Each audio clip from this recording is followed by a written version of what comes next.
Are Tony Romo's days with the Dallas Cowboys over? Is there a Floyd Mayweather Conor McGregor match in the works? The college football playoffs. Who's in and who's out? Our takes on the NFL MVP race. And stick around to hear who's on the bench this week. All that and more on What's the 411 Sports. Coming right up.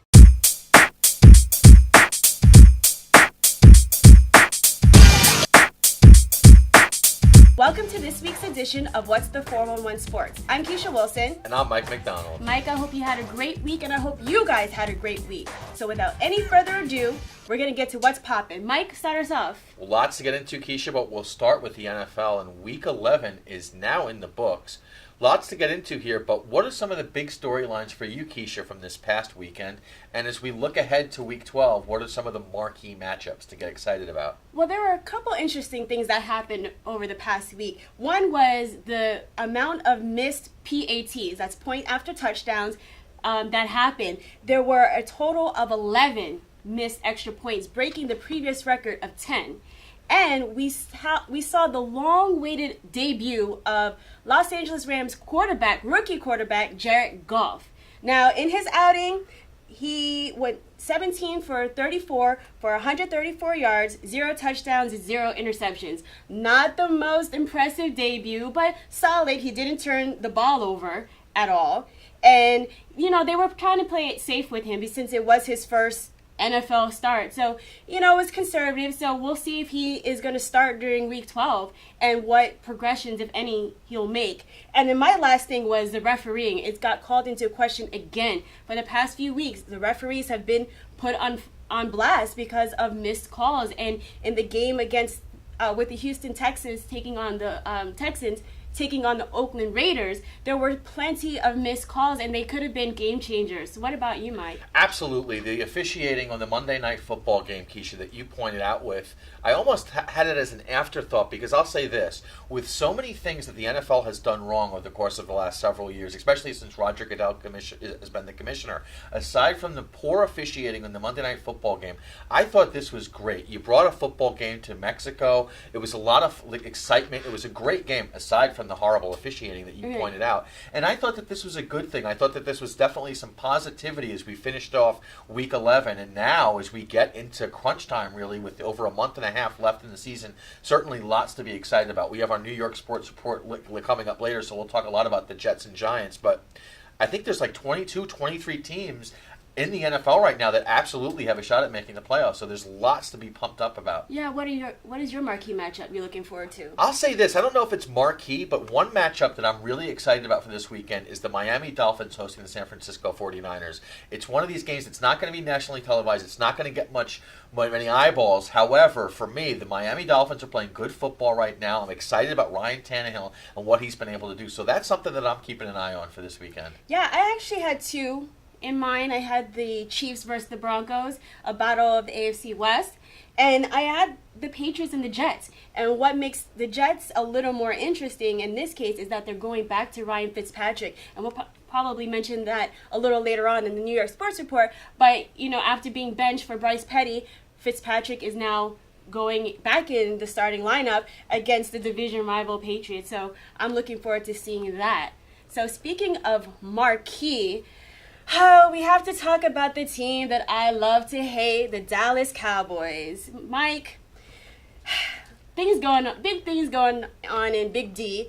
And Tony Romo has had job security for about the past 10 years as the starting quarterback for the Dallas Cowboys. We haven't seen him since the preseason after he had a back injury. And while he's been nursing himself, they inserted rookie Dak Prescott into the lineup. And normally, Mike, I think that when you have the backup in, the idea is that they can keep the team afloat until the starting quarterback comes in. But Dak Prescott has done one better. He has just balled out of control. So much so that it's been this, is Tony Romo coming back? When he, won't he? After it was determined that he was medically cleared. So much questions have been posed. Tony Romo felt the need to make a public statement in which he seemingly handed over the reins to Dak Prescott. Mike, what do you think is the future for Tony Romo? going to be pretty tough for him as he goes into this offseason. As you pointed out, this guy has had job security. Aside from some injuries over the last several years, he's had some stable job security here as the Dallas Cowboys quarterback. For the Dallas Cowboys, I'll say this. The good news for them is that the controversy is kind of swept aside, right? Because for the last couple of months, everyone's Romo or Prescott, Romo or Prescott. So now the Cowboys can sort of get ready and gear up for this playoff run. As far as Tony Romo is concerned, the NFL Network obviously made their report late on the Sunday afternoon that they're saying that Tony Romo would be interested and the Denver Broncos would be interested at the end of this offseason. That could possibly be a good fit. However, with Trevor Siemian as their quarterback, who they've really said is the one that they think can sort of lead them on this playoff run as they try to get ready to win the AFC West. Big game against the Chiefs coming up this weekend for Denver. I think overall that would be a good fit. However, how can we say Tony Romo is going to wind up with the Denver Broncos, and then here are the Denver Broncos who won a Super Bowl with Peyton Manning last season, a C-plus Peyton Manning at best, with a Broncos defense that's so good and a championship caliber defense? Why would you go after Tony Romo if you're good enough with Siemian? So it'll be interesting to see what goes on, what transpires, but for right now, I think Denver could wind up being a good fit for Tony Romo. Well, you know what, Mike? I think Tony Romo may not end up going anywhere. One, this is a game of high collision. And at any given Sunday, at any given point, a player can go down. And I don't wish any ill will or harm on anyone, but Dak Prescott can get hurt. And that will propel Romo into the starting lineup. But, you know, all things being considered and assuming that Prescott will finish out this season, that will leave Romo, you know, in limbo. However, if he is on the roster next year, the Cowboys will take a $24.7 million hit against their cap. If they cut or trade him, it's going to be a $19.6 million cap hit. So that's a lot of money to eat up. And so I don't know if the savings of $5.1 million makes a difference to the Cowboys at that point. And so from that vantage point, you have Tony Romo, who could compete for the starting job and be your starter next year, or he could be a backup. So if you have Dak Prescott as your starter or Tony Romo as your backup or vice versa, that's not a bad position to have, and Jerry Jones has made that very clear. Well, we go to college football, and definitely as it hits the home stretch of the regular season now, Keisha, I ask you, who are some of the teams that you're looking out for as the committee makes their choices for the four teams? Who are you looking out for as far as who's going to go ahead and compete for the national title? Well, one is very easy, Alabama. I think it's Alabama and everybody else at this point. I think what's going to be interesting is whether or not Michigan and Ohio State make it, or one or the other, because they're in the same division or conference, and they will play each other, so maybe one will knock the other out. I think, you know, all the weeks leading up to the final decision for the playoffs, and even then, teams, you know, 5 through 8 are going to be upset. But so I'm thinking that I like Michigan. I like Jim Harbaugh. I like what he's done in the short amount of time that he's been at Michigan. And so I like to see him in there. And he's a colorful character, and I like that. So I'm thinking Alabama, Michigan. I don't know. The other ones are kind of up for grabs. I think it's going to be how teams finish and what the committee is looking for. What about you? I think that we're on pace that we could wind up for whatever reason, I feel that we're going to wind up getting a rematch of last year's championship between Alabama and Clemson.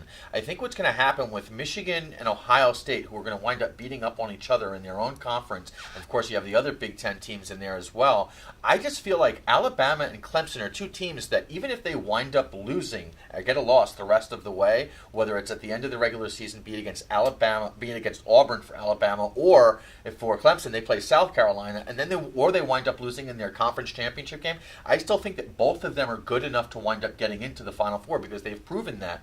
I think that those are the teams that I look out for. I think teams like Washington, who might get some sort of a West Coast bias, teams might, the committee might shy against going for them for whatever reason. Not that the Pac-12 isn't as competitive it isn't as competitive as some of the other conferences. So it'll be interesting as we get ready. But for me, I don't see how Alabama does not win the national championship this year. They're just so head and shoulders better than everybody else.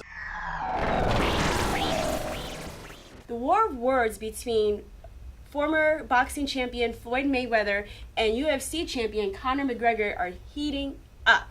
Floyd Mayweather is really offended by any comparisons between him and McGregor. And McGregor says, Floyd Mayweather wants no part of me, and I want $100 million to fight him. Mike, do you really think that there's going to be some action behind these words? Will we see these two battle it out in a ring? I don't think so. I think it's a lot of fun to imagine it, and if it were to happen, I'd love to watch it. No question about that. If they were to box, I don't see how there's any way that Conor McGregor would be able to compete against Floyd Mayweather. And if they went into an octagon and fought MMA style, I don't see how there's any way that Floyd Mayweather would be able to compete against Conor McGregor. But I think that this is fun to sort of just throw it out there and see what happens, and whether or not these two were to wind up fighting. I think that the best chance for them to do it would probably be in a boxing ring. The average text takes your eyes off the road for nearly 5 seconds. At highway speeds, that's enough time to travel the length of a football field. Stop the texts, stop the wrecks. Welcome back to What's the 411 Sports. As much as we would love to talk to you for hours about everything, we just can't. So here are some quick bites. Former Los Angeles Clippers owner Donald Sterling settled his lawsuit against the NBA. Terms of the settlement have not been disclosed. NBA superstar Lebron James, his foundation, and business partner Maverick Carter have agreed to donate a total of $2.5 million to the Muhammad Ali exhibit at the Smithsonian. Former Cleveland Browns quarterback Johnny Manziel has reached a tentative deal to dismiss the domestic abuse case against him. Manziel was accused of hitting and threatening his then-girlfriend Colleen Crowley in an incident in January 2016. Manziel is due back in court on December 1st. Traditional light bulbs actually generate 9 times more heat than light.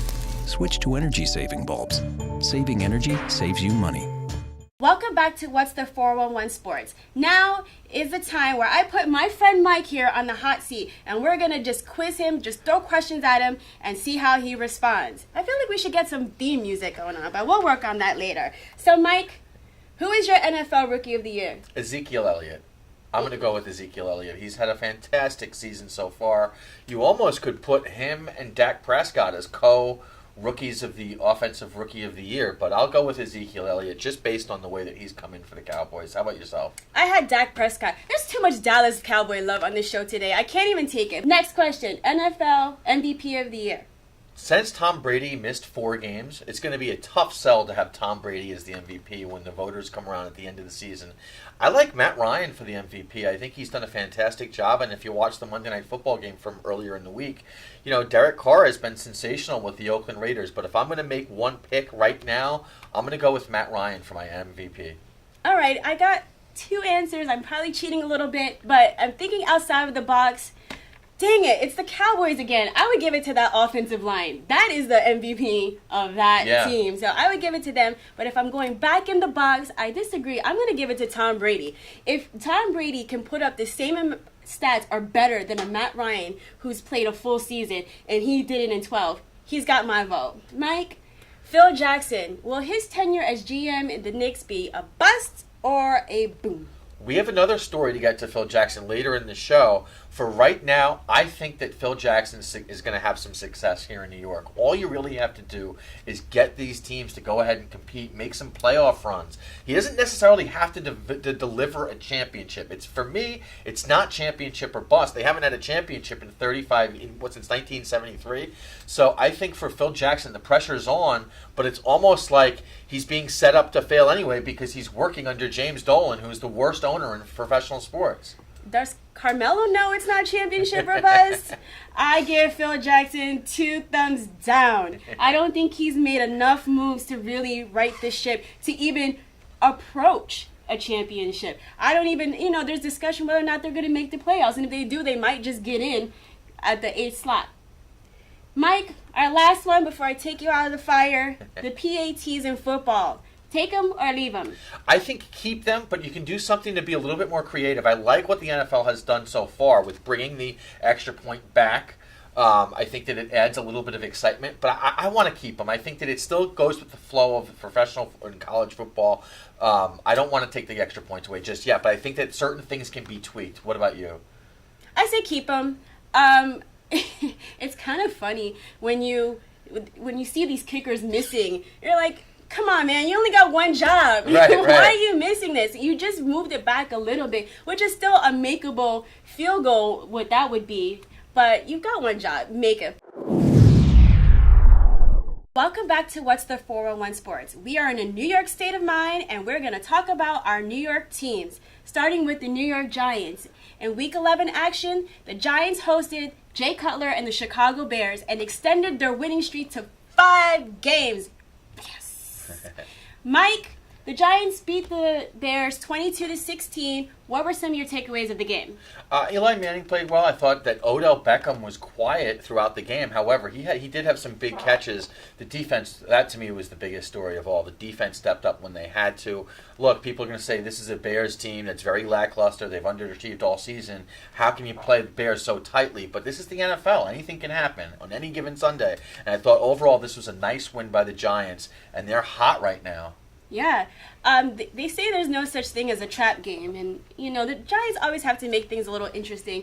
The defense, again, was the star of the show. I don't know why Odell's not getting as many catches and many yards per game, but I guess it's a sign they can win without him, you know, amassing a lot of yards. But you got to feed that beast. Good things happen. Landon Collins, what a find in that draft. I don't know. I don't think it should save Jerry Reese's job, but that's a really nice pick. It's turning out to be a great pick for him. So I'm excited. They're on a winning streak, and I hope it continues. Absolutely. So we mentioned Odell Beckham, and we say congratulations to him because he's the fastest player to reach 3,500 receiving yards. And Odell said that this defense is a Super Bowl defense. Mike, what say you? I think he could be right. I mean, you can't judge that until playoff time, until you get hot at the right time and you can judge. But when you look at the way that the Giants have been able to step up on third downs, I think that's what's made the difference for this defense this season, is that on third down, it's not like last year. Even last season it would be 3rd and 24, and you just knew that they'd be playing against whoever, and they would get the 25 yards to get the first down. This season, this defense has really stepped up. And the last thing I'll say about this defense is that they've been able to generate a pass rush late in the game, something that's really been non-existent with the Giants the last several seasons. You have got some Phil Jackson. Well, you know, the New York Knicks president, Phil Jackson, has come under fire for his comments regarding a needy diva-like LeBron James and his posse. I want to make sure that I'm putting that in quotations. Was Chief Triangle out of line with his comments, Keisha? Very much so, because the way that he defines posse is very derogatory. He defines it as a group of hangers-on. And for everything that LeBron James and his inner circle are, they are not that. They are the opposite of hangers-on. LeBron James gave, and I think maybe more people should follow LeBron's blueprint. LeBron gave his inner circle the tools that they needed, not only to successfully further his career and his brand, but to establish themselves as their own entities. And Maverick Carter is extremely successful. Rich Paul, you've made mention on the show how Rich Paul represents LeBron, Tristan Thompson, and some other big names in the business. So for Phil Jackson to paint that brush is really ridiculous and shows that he's either misinformed or intentionally deceitful. And I'll say that he I don't know even why he feels the need to talk about stuff that he has no business discussing. He mentioned, and he only told half the story when he tried to paint LeBron as a diva when he was in Miami. He mentioned something about, Thanksgiving, but LeBron actually wanted all of his teammates to come and have Thanksgiving. It wasn't like because he wanted to hang with the boys and go to the club and delay the team leaving. So I don't even know why he's doing that, unless he's just being petty because there's this Pat Riley, Phil Jackson kind of animosity, rivalry, or whatever. Phil Jackson, please just sit and meditate and focus on what you should be doing and what you can control, which is the New York Knicks. So we're going to go over the Manhattan Bridge, and we're going to go talk about our Brooklyn Nets and Linsanity. Linsanity has cooled down a little bit, in a sense, in that Jeremy Lin has been sidelined with a strained hamstring for a couple weeks now. He injured it on November 1st in a game against Detroit. Initially, they thought he would be back in about 2 weeks, but as of now, the Nets have not given any timetable for his return. Mike, what do you think Jeremy Lin's impact of the season has been, what his absence has been in terms of the Nets, the fans, and the insanity? Well, while he's been there, he certainly has had a huge impact on this team and the crowd. I mean, people are showing up to the arena. There's something to be excited about, no doubt about it. His absence will hurt, but hopefully it's not for too long. I think with just watching this team, now granted, there has been some games. I mean, they played the LA Clippers last week on the road and all. Yeah, they have had some rough games. But it's not the same that it was last season. Last season, the majority of the games, or not the majority, but a lot of the games that the Nets played last season were a lot like those LA Clipper game on the road that they played last week. However, it seems that they're showing more spirit. They're playing not defense the way that they should be, but they're at least going out there giving an effort. And I think Kenny Atkinson, has done so far with what he has. I think that there's no doubt in my mind. I mean, it's going to take some time for us to really know whether or not he is the right coach for this job. But I think so far so good. The expectations for this team were not that high coming into this season, and what they've performed, or the way that they've performed so far, has been pretty much as expected. The biggest thing, I'll just finish with this: they want to get Jeremy Lin back, as soon as possible. Yeah, I've enjoyed watching the Nets play thus far. I mean, the record hasn't been that great, but like you mentioned, the team is really giving a lot of effort. They have a nice chemistry going, and I think there's a lot to build upon as the season goes on, as they even become more comfortable with one another. They're giving great efforts. Even in the Portland Trailblazers game just recently, the score ended up being a little lopsided, but for majority of the game, the Nets were in it. I think the defense is what kind of, reared its ugly head and made it fall the other way for them. But they miss Jeremy Lin. He's a veteran. He has explosiveness on the court. And, his touch is still being felt even off the court. He's, huddling, maybe doing little assistant coaching on the side, maybe planning for his basketball afterlife. I don't know. I think he might even have a future in politics. This man is an economic boost. Yeah, you're right. He's putting butts in the seat. That means people are buying food. They're buying merchandise. I always mention the food. Lin jerseys. Yeah, Lin jerseys. I always mention the food because I'm a foodie and I love that food there. Well, we go back to the NFL, Keisha, and I want to ask you your take on the New York Jets and where they're at this season. Coming off of their bye week, they have now just a 3-7 record, and it's really been a dismal season as they head into their game with the New England Patriots this weekend. But I ask you, Keisha, should Todd Bowles be on the hot seat for this lackluster performance by the Jets, or does the Jets organization just need to be more patient? Well, I think his seat should be a little cooler than the hot seat I put you on earlier. I think they just got to give Todd Bowles a little time. It's been a rough season for him. He's had injuries at some key positions with Eric Decker going out, Ryan Fitzpatrick not injured. Oh, he did have an injury. So, I think, and he had a 10-6 record last year. So I think that he's earned enough cachet to get some kind of patience from the Jets organization. I agree. I think that the Jets organization here, this is not what's happened with the Jets this season. I don't think it's that Todd Bowles is much to blame as it is for what's happened at the quarterback position. As you said, the Jets went 10-6 last year with Ryan Fitzpatrick. I almost said Ryan Tannehill. With Ryan Fitzpatrick.